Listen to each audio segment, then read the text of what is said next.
Today's presentation is on the glandular system. Glandular system I've got listed down here. Starts at the pineal gland on the top of the head. We'll go through the body and we'll end up down at the gonadal sexual part of the glandular system. It may seem that these are, to most people, the order of priority seems to be down here. However, they're actually in their order in the body of priority. Top of the head, pineal gland.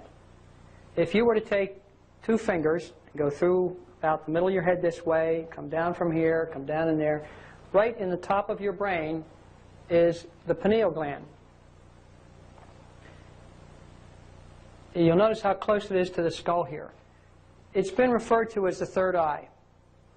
In fact, in birds, this gland is slightly more forward, and the skull is a little thinner. And they have actually been proven to use the pineal gland as a form of eyesight. There's been some experiments done where they'll physically blind with some patches birds and put them out to fly in the daylight, and they can navigate just as well through the trees and so forth by using the different shadings of light and dark that the pineal gland receives. What the pineal gland does for us is put us in tune with the light and dark cycles. It wakes us up in the morning. It begins to put us to sleep at night. It came into popularity probably a little over 10, 15 years ago now with people with jet lag. Flying around the world, especially the airline people would find out that they run behind the clock, ahead of the clock, their sleep cycles get all out of order. The pineal gland is the gland that affects that. So there was a lot of research done. They were able to isolate the hormonal product, melatonin, which we'll talk about when we get to the herbal side. This gland puts out the melatonin, begins to, late in the day as the sun's going down, it senses that and puts us into sleep cycle. Daytime, as it's becoming daylight, it begins to shut off, and the melatonin in your body drops back to very low levels, if not existent, and it begins to wake you up. There's a lot more to it than that. Research indicates that the pineal gland is the leader of the band all the way through this system. Some years ago, they used to think it was a pituitary because it has a tremendous amount of direct function here, which we'll cover in a moment, but the pineal gland actually gently stimulates and keeps active and healthy all these other glands through the body.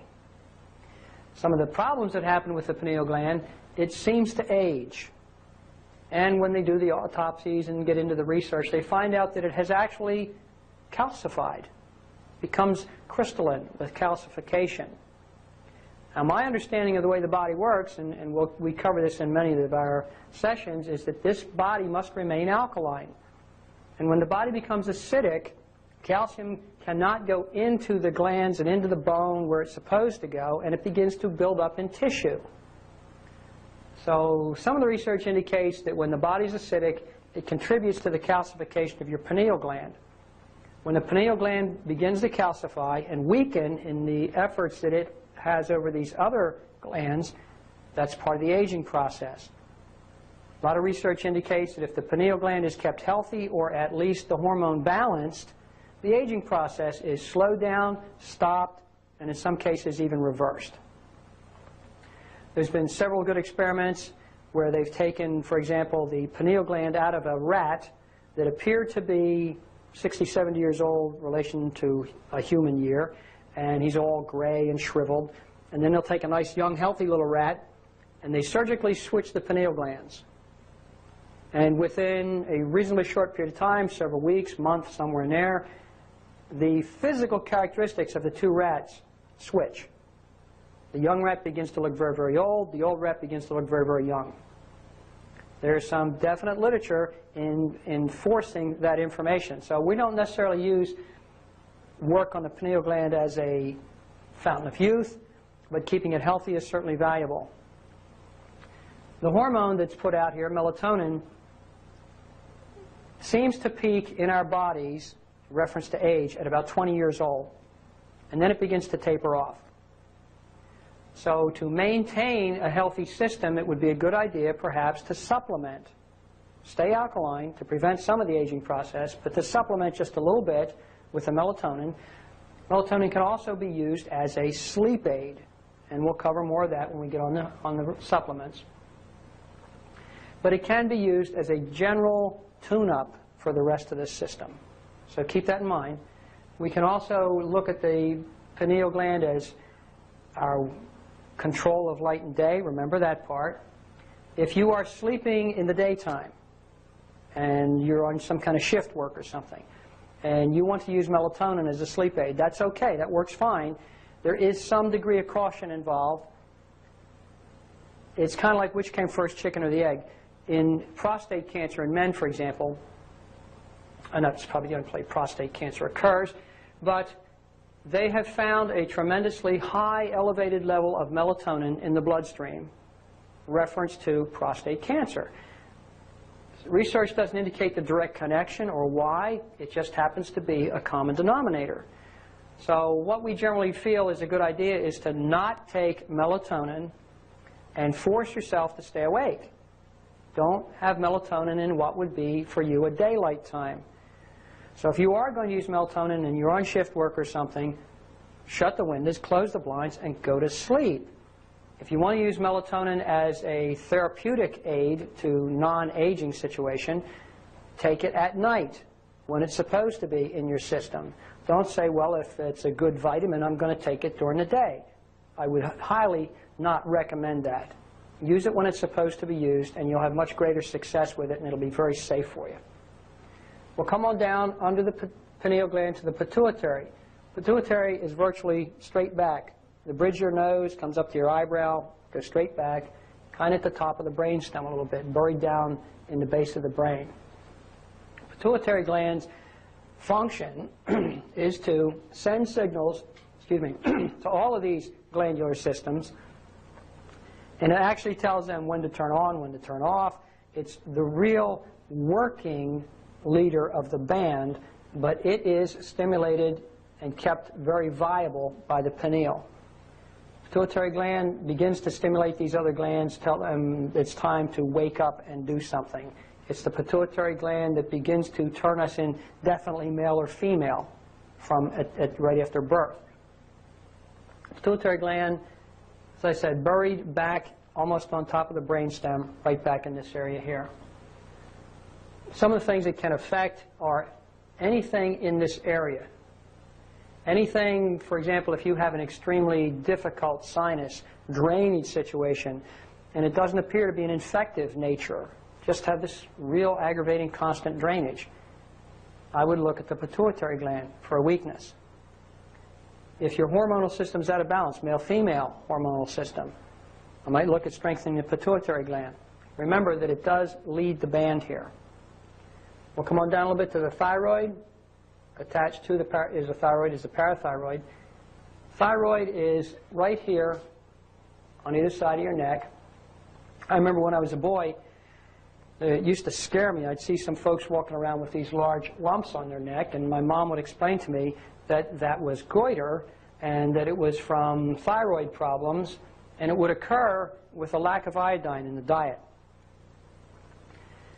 The thyroid's main function is to, most of us understand that it runs our metabolism. Now, it does a whole lot more than that. It also helps regulate heart rate.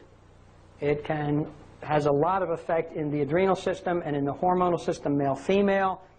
The thyroid can also go in the other direction as far as metabolism, can speed it up, can slow it down. There's an awful lot of work being done by the thyroid. I'm going to go back to the goiter thing for a second. The main food of the thyroid is iodine.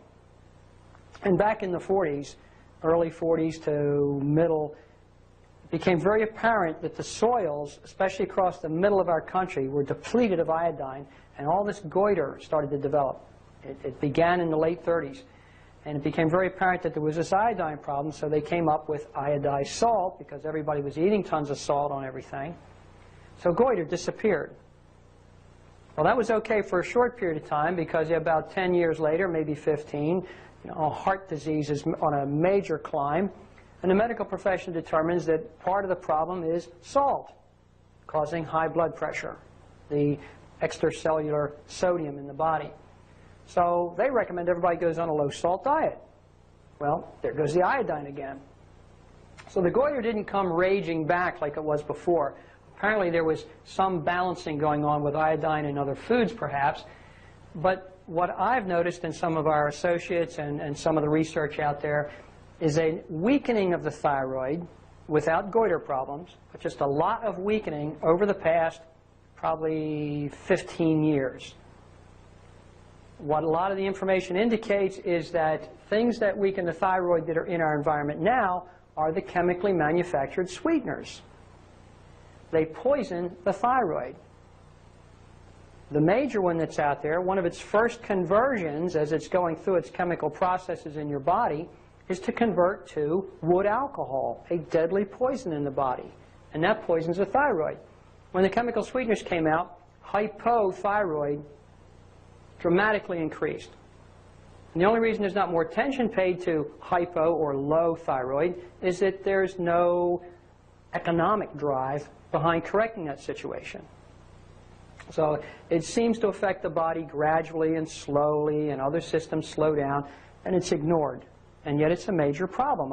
In my own experience, we run into it a lot. So please don't do the artificial sweeteners. I'd rather have your body try and deal with sugar, which we'll talk about a little bit when we get down here.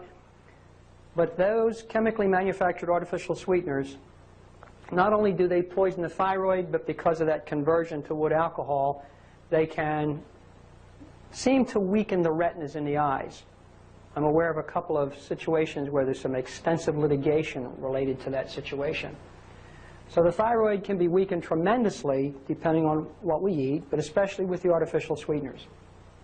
Parathyroid, two little nubs on the top of the thyroid. Parathyroid's function, is to regulate calcium levels in the blood. It will stimulate your body to take calcium out of the bone, into the blood, from the blood, back into the bone. That's the hormone in here is calcitonin. The parathyroid seems to weaken right along with the thyroid. And its foods seem to be the same thing, the way to nourish it. So if you have a weak thyroid, it is entirely possible that you are also having a little calcium problem. And so maybe the answer to osteoporosis is not so much wrapped up in estrogen as we've been led to believe. There could be a connection in this area also that gets overlooked. Come on down into the body a little further, down under the breastbone here, just below where the tracheal hole is, the thymus. This gland, kind of heart-shaped, maybe about that big, kind of soft and jelly-like right in here, is directly responsible for our immune system. It is stimulated by vibration. Now, I used to think that gorillas did this as a show of anger, but that's not the case. If each of us would stand up in the morning as soon as we get out of bed or sit right on the side of the bed and beat on our thymus for about 3 minutes, we'd be a lot healthier, we'd be more active, we'd be more alert. It feels wonderful. It's one of the reasons that we like a hug, because that vibration of chest contact and a pat on the back is a thymus thump. It makes you feel good. Besides the tactile contact, it's the vibration. It stimulates the thymus. The thymus within the body stimulates the production of your immune system, T cells, T, thymus, out of your bones into the bloodstream in response to an infective nature. Thymus is the immune system. It used to be the one that was considered the aging process. As the thymus turned to jelly in an older person, the immune system would get weak, and therefore they said, well, you're aging. Well, it's the reverse is true. If you'll keep doing this, and probably everybody in class should do this, if you'll do this periodically, every day would be great, you'll keep your thymus activated, tuned up, and we'll talk about some herbals that will do that also. Strong immune system here. Under the thymus, I have the heart. Now, I know if you've just come from a biology class, you won't find the heart listed on anybody else's glandular system but mine. It's been over 5 years now, probably 6 or 7, that the heart was found to give out hormones. It is not just a muscle that pumps blood. There's definite scientific data. There's been an entire organization developed. They go around teaching people that the stimulus of the heart stimulates hormones through the body, and they are primarily happy and sad type of hormones. It is stimulated by visual excitement, by sound, and you become emotionally stimulated by your heart, happy or sad. Now, the interesting thing about these hormones is that general old teachings are that when this gland or this gland put out a hormone from the stimulus of this gland, and some visual or some external, then you pump the hormone into the bloodstream, and the bloodstream takes it through the body, which would be an extremely slow process. Current research indicates that when this gland says, time to do my job, the minute it starts to do a hormone, every cell in your body produces that hormone. It's like instant. It is faster than the nervous system.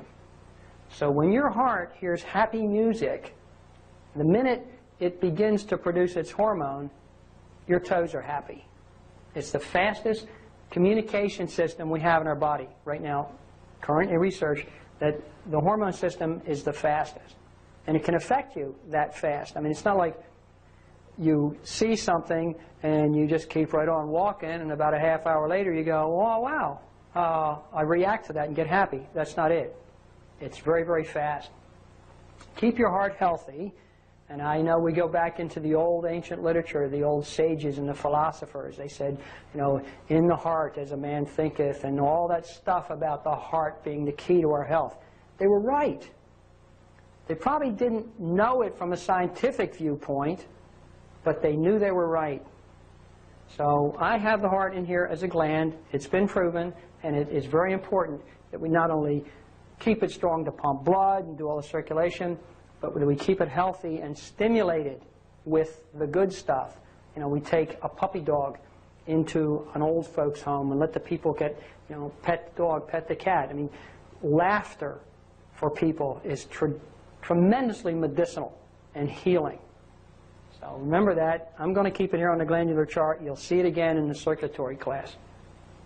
Come on down to the adrenals. Adrenals sit on top of the kidneys. Back here. Ad, meaning on top of, renal, kidney. Little tiny, but maybe the size of a walnut. Tremendous amount of responsibility here for the adrenal glands. The adrenal glands, most people understand that they're responsible for fight or flight. What that means is that when the lion comes through the door, you've got to respond in some way. And that responsibility comes from the adrenal glands. The adrenal glands begin to step up your heart rate, step up your breathing, start to close down some of your vascular system so that the blood goes to the lungs and the hearts and the muscle so that you can decide whether you want to fight the lion or run. Fight or flight. That's their main function. Further on in this fight or flight, the adrenals are responsible for all the valves in your body. If under fear, you've got this lion standing there at the door trying to decide whether it's going to eat you or not, the adrenal glands will shut down your colon. They can also control the urinary system. That's all a bunch of valves. So many times when we get into constipation, we get dealing with incontinence, things of that nature. You don't necessarily do all your work within that system. Look at the adrenals. If they're weak, you can have the incontinence, and many times in a very difficult situation of working with constipation. Look at the adrenals. Work on them, those systems work better. Back into the fight or flight. The cortisol that's put out by the adrenal glands is supposed to stimulate all this activity. The activity is in actuality destructive. The body is not supposed to remain in fight or flight. It's like driving a car around in first gear. If you did that all the time, you would eventually wear the parts out. But it sure would get you off the line in a hurry. So when you are in this fight or flight, the body is being destroyed slightly. The minute the stressor is removed, you're supposed to go back into relaxed. And then the system begins to repair itself. The cortisol is broken down, everything's recycled, the blood system goes back where it belongs, breathing returns to normal. What we do is we read the newspaper at night. We watch the TV early and late. We see all the garbage that's going on, puts us in fight or flight. The problem is, we don't fly. And we don't fight. We just sit there. And we take that stuff and put it in here, and we put it in here, and the cortisol goes drip, drip, drip, and the body tries to go into fight or flight, but all it does is go into a destructive situation. We call it stress. But it is destructive if it's not ventilated. One of my mentors that I have read quite a bit, he gives a nice simile here. You take a cat, and he sees a bird, and he jumps at the bird, and he misses it. Well, if the cat were a human being, it would start to analyze that situation and say, oh my gosh, somebody's been chasing the birds, maybe my nails aren't sharp enough, oh my gosh. And that's what we do. What a cat does, if it misses the bird, it just goes, sits there, licks itself a little bit, and goes off and looks for another bird. If you cannot directly affect the stressor, do not internalize it. You read the newspaper, you see a headline, something's not right in another part of the world, and you want to do something about it? If you can't get on a plane and go over there and do something about it, I suggest you write a letter to the appropriate people, stick it in the mailbox, and turn the TV off. Don't do that to yourself. Do what you can do, let somebody else do the rest, and you get on with your life. Relax, relieve some of the stress. Adrenal glands get burned out easily. We're a nation in adrenal stress. Well, come on down. Pancreas sits about here in the body. Main function of the pancreas is to deal with sugar metabolism. It is an endocrine-exocrine gland, meaning it secretes internal as far as directly into the bloodstream, and it secretes external, meaning into a tube or a pipe. The exocrine part we cover in digestion. It makes pancreatin. In this case, it is an endocrine. It is making insulin that goes into the bloodstream. And that helps us metabolize sugar, makes glucose, glycogen through that system, whether we store it as fat, whether we use it as energy. That's its main function. It is damaged by sugar.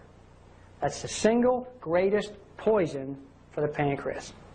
Now, sugar does a lot of other things to the body, but that begins the destruction of the pancreas. And if you're really aware of it, infants in the hospital, the first thing they're given most of the time is sugar water. Their poor little pancreases don't know what to do with that stuff. It goes into shock, and there's no need for it. If you need to ventilate or wash out an infant's tract, use water.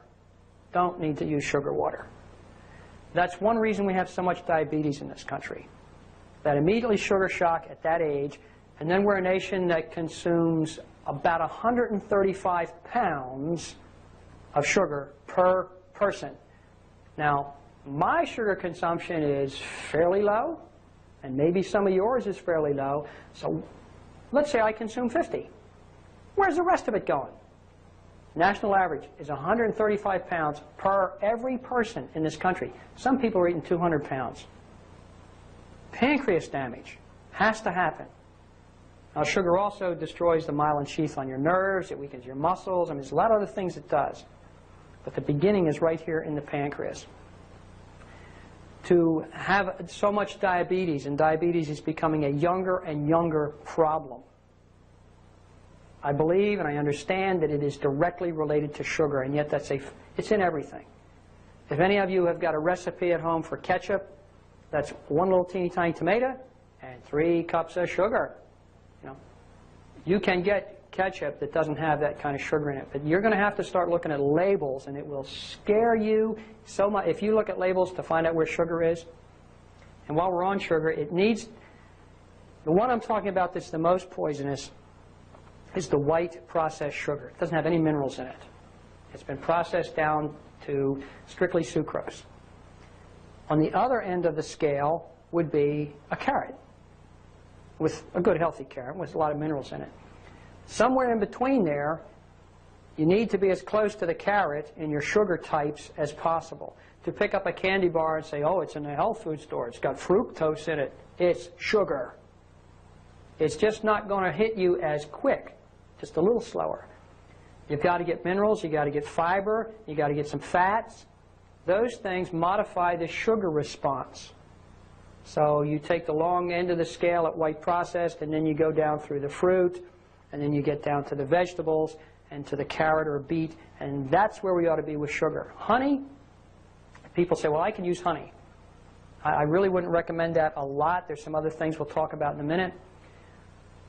Honey's not a whole lot better than fructose. It can be a sugar load. It can be real stressful on the pancreas. Used in moderation, it's not too bad. You can do a tremendous amount, keep the system strong, get sugar out of your diet. We'll talk about some herbals. We'll talk about some trace minerals that this gland needs. We're going to come on down, come down to the gonadal, male, female. It would be testicles, would be ovaries here. These little glands are kind of like warehouses. Not 100% factory, more like warehouse. They do some manufacturing, they do an enhancement procedure, and they seem to produce some hormones. But remember what I said back in the beginning, that every cell in your body has the capability of matching a hormone that's going on somewhere else, or when the signal is sent out. When these gonadal glands are removed, why don't people revert back to something that wasn't glandular? Why doesn't a man become a woman? Why doesn't a woman become a man? Go back to childbirth. There's almost nothing here at childbirth. But what is here is the adrenal glands and the thyroid. These two glands tremendously affect the beginning early production and the maintenance of production of the hormones that the gonadals magnify and store. We run into a lot of information, and we've had a lot of experience with people come in, oh, I'm having hot flashes, or I'm having early menopause, or I'm having this and that. So they've been put on hormone therapy. The problem, upon analysis, is weak adrenals, weak thyroid. To just do a direct hormonal supplement can never get in balance properly. You've got to go back to the glands that are affecting the production of those hormones. So you can do a tremendous amount for people when they end up in a hormonal imbalance that is obvious, as in the male-female situation, to go back to these other glands and make sure they're strong. Now, hidden in here is the liver. And processed in the liver is cholesterol. And from cholesterol comes these hormones. So, let's put you on a zero cholesterol diet. Don't do that. Another thing that affects hormonal balance is the quality and strength of the liver. It's not here as a gland, but it has a tremendous effect on the male-female system. A weak liver is going to cause a weak hormonal system. A zero cholesterol diet is going to cause some hormonal problems. Women especially, when they become athletes or go into extreme bodybuilding, will exercise themselves out of the menstrual cycle. Very, very damaging. We've also had some experience with people who have been on the zero-fat diets. And there's a couple of practitioners out there who have written some excellent books, and they're focused on preventing heart disease from getting rid of cholesterol from that approach, zero-fat diet. Now, I'm not suggesting that you eat the fat under the chicken skin, or start eating pork chops and wolfing down the fat. That's not what I'm saying. We need the essential fatty acids. We need the fats in vegetables, and we need the fats that do occur in whatever meat you might eat, so long as you're eating the lean part of the meat. Some of those are okay. They're pretty good for us, especially the vegetable kind are fantastic. Our experience has been with people on zero-fat diets end up with an immune problem. And it seems to always manifest in the skin. If you're working with anybody with extreme psoriasis, eczema, the three I'm very familiar with are extremely allergic to scabies. Now, I don't know if you've all run into this, but in hospitals today, scabies is a major problem. The little mites that get under your skin. and they cause infections, and they cause all kinds of irritation and problems. They shouldn't be able to get in there that easy, and it's the continuity and strength of the skin related to its prostaglandin immune system, cholesterol. It's all related to this immune system of the skin.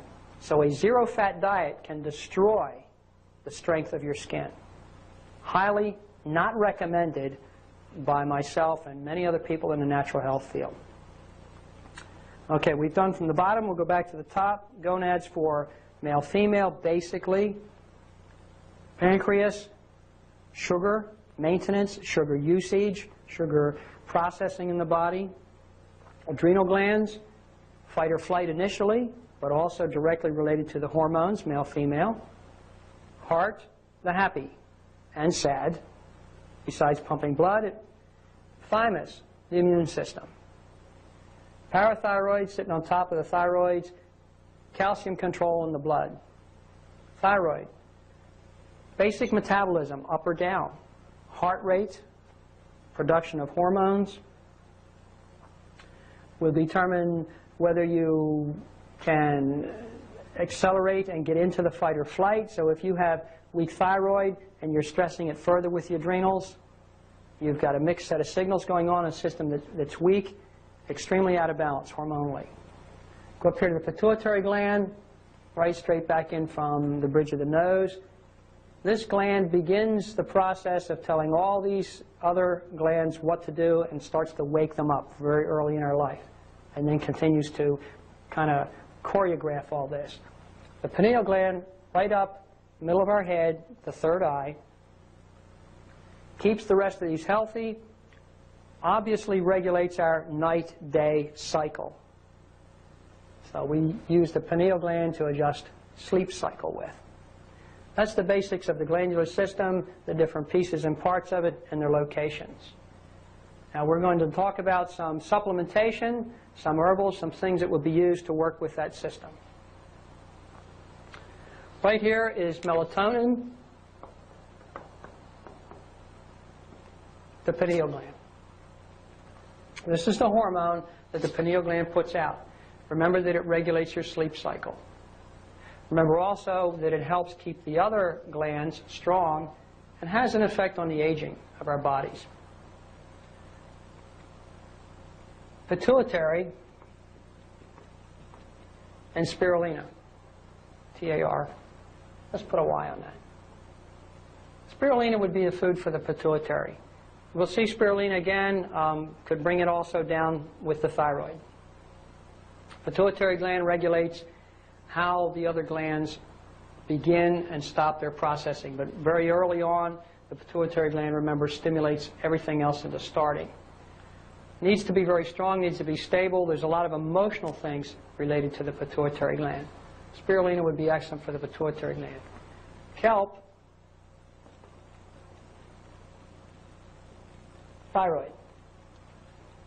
The main ingredient in kelp that works with thyroid is iodine.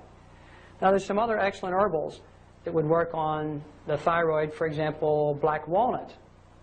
Black walnut is very high in iodine. We would also use that with the thyroid. The sea vegetables, kelp, deep water fish would be excellent for the strength of the thyroid. We'll come on down. I'm going to go back. Kelp, thyroid. There also seems to be a tremendous relationship between thyroid and kelp and tumors. When the thyroid is weak and there's not enough iodine in the system to feed it, we seem to develop fatty tumors, and mostly benign, but there's also some connection into malignant tumors. If you have someone in that situation, look at the thyroid. Look at their consumption of iodine and see what it needs. I'm going to put in reference to kelp. I'm going to write it over here for you. Bugleweed.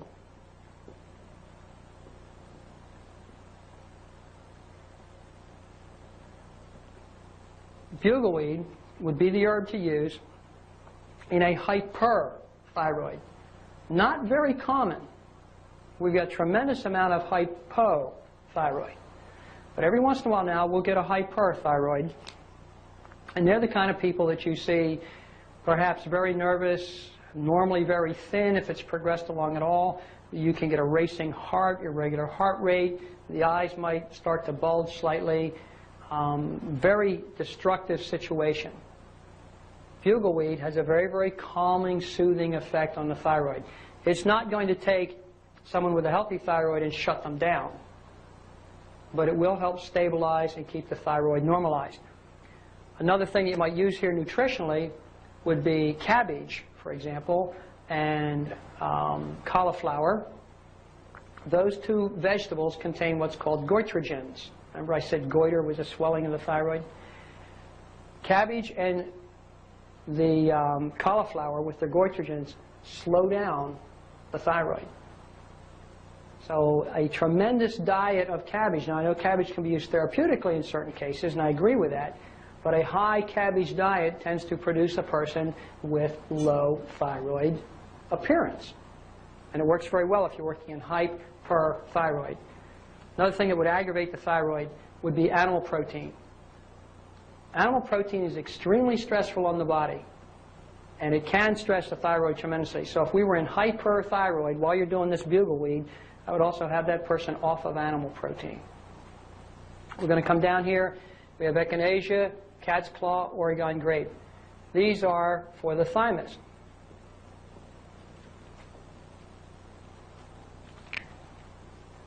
Echinacea has been around for perhaps centuries, the awareness and use of it.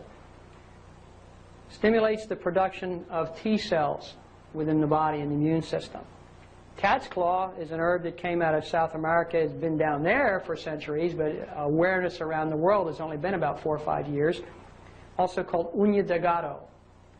Stimulates the production of white cells, T cells, phagocytes, all of the portions of your bloodstream that respond to an infective nature. Cat's claw is phenomenal for that. It is also an excellent anti-inflammatory. I would use cat's claw in Crohn's and colitis, for example. It helps your body respond to any infection or irritation, but it would be better than any form of a NICEAD or an anti-inflammatory of that nature. Cat's claw is a fantastic herb. And by the way, it is not cat's claws. It's the bark of the roots and sometimes bark of the plant on the tree. But it is not cat's claw. Oregon grape. Oregon grape would be stimulating to the immune system, very anti-infective. I probably could also write in here golden seal in a sense. I'm only going to do that because you can use golden seal almost as a replacement for Oregon grape. Golden seal does not stimulate the thymus. Don't get that confused here, but it is an anti-infective. It is truly antibacterial, very specific to staph and strep. So you might want to use that in an immune situation. Oregon grape almost matches golden seal, but it doesn't have all of the components, but you can use it as an anti-infective as well as a stimulus for the immune system. Come down a little further, and we've gone to the adrenals.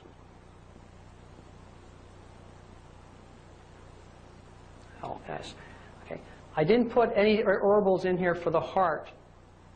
In reference to the glandular part, there's not any research to indicate. The best thing for the glandular approach to the heart would be happy.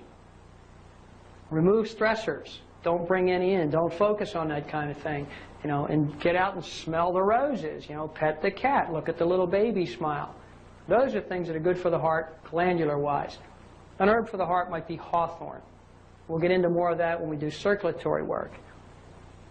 Reference to the adrenals, geranium, goticola, pantothenic acid. This geranium, by the way, that I'm referring to is oil.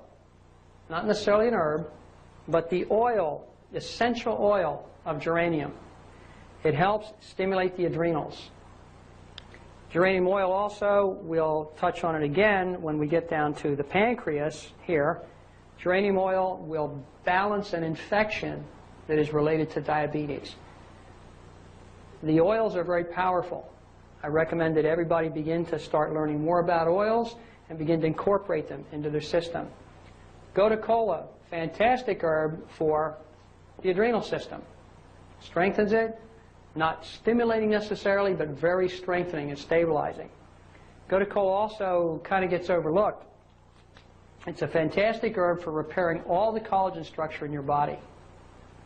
It's been used to repair torn retinas. It's been used in surgery. It will prevent scarring in the body. A lot of research to indicate that it prevents keloids in the people of black African descent, the dark-skinned people. You know, when you get a cut and the scar gets lumpy on the outside, that's a keloid. Gotu kola will prevent that. Surgery internal.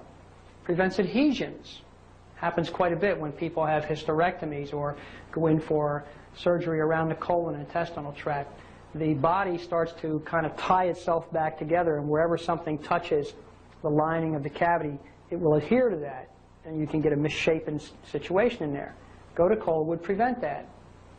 It would be recommended that pre-surgery take rather large amounts of gotu kola during and after. Gotu kola also will remove cellulite from the body, the deposits of adipose fat that build up on people from a little improper nutrition, a little lack of activity. Gotu kola is excellent for that.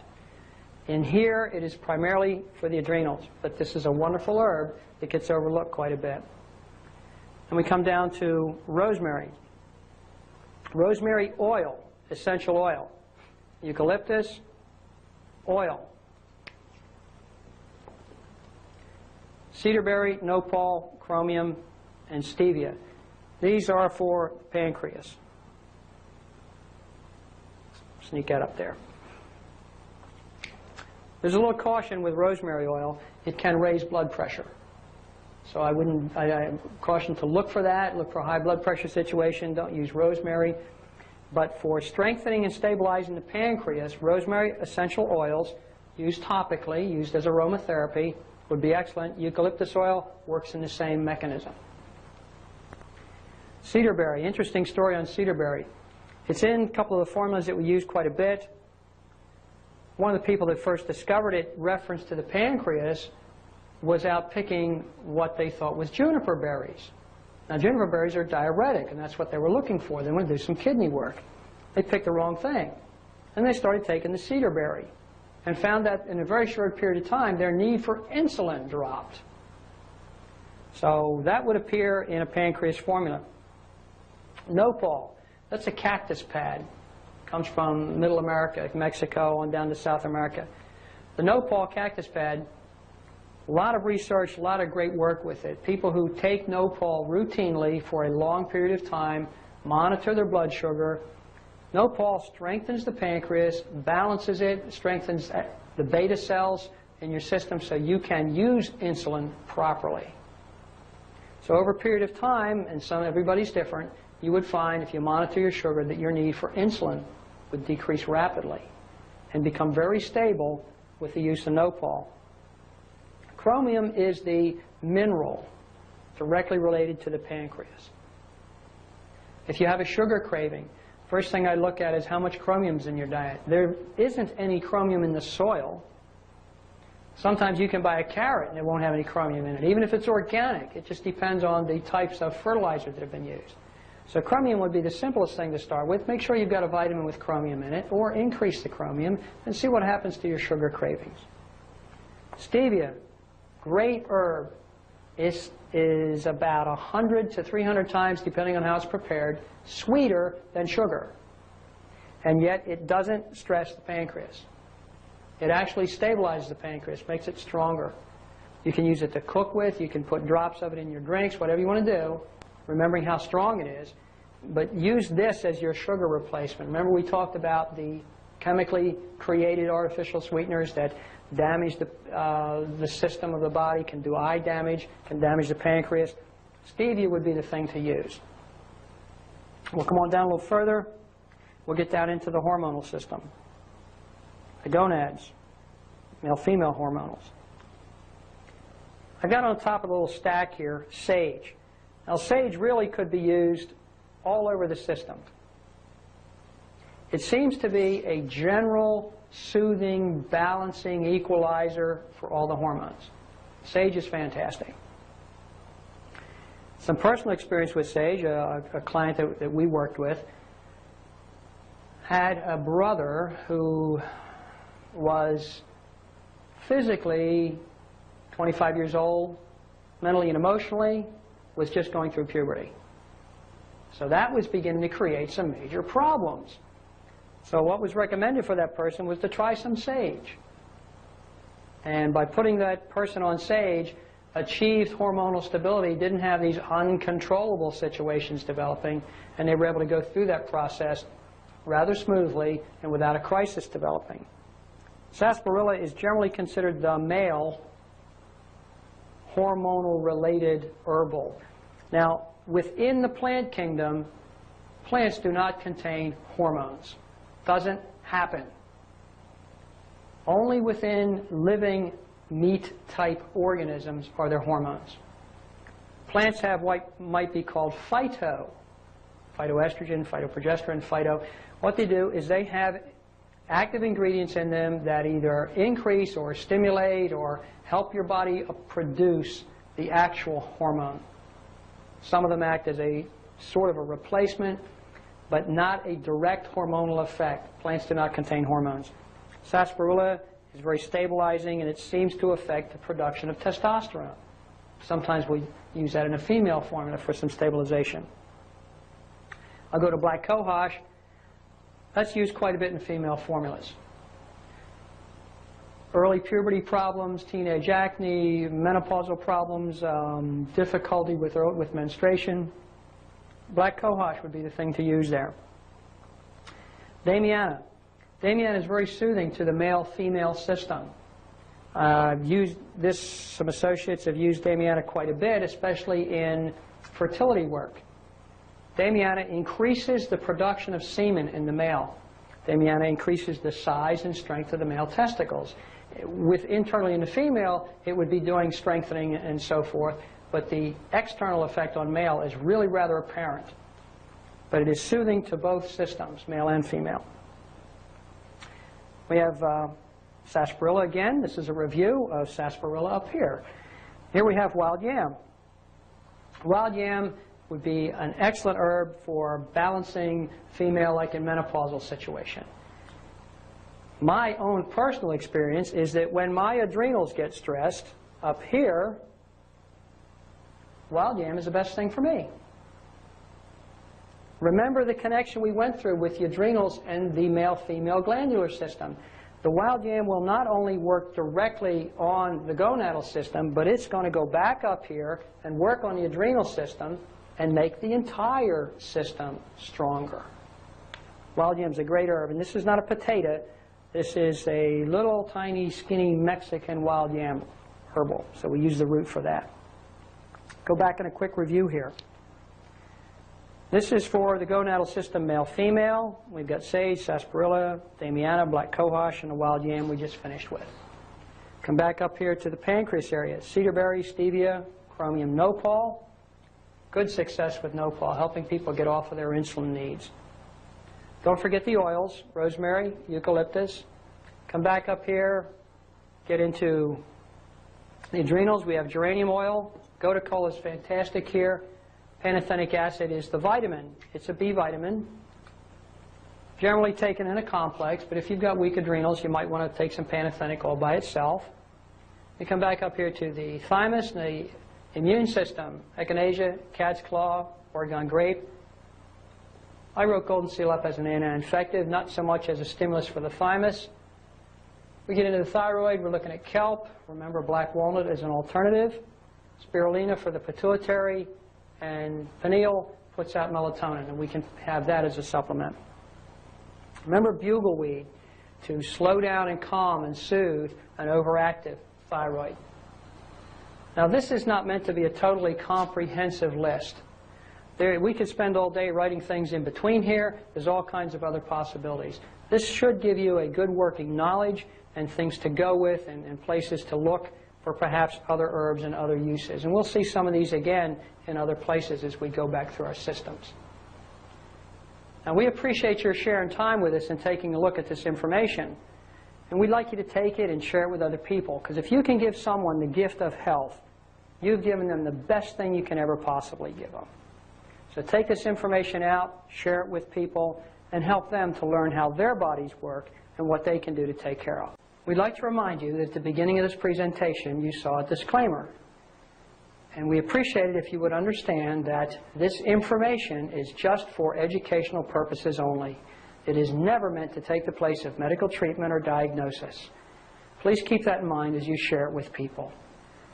And we do appreciate your sharing this information with people, because the greatest gift you can give to someone is their health and their well-being and understanding of themselves. We hope you'll do that.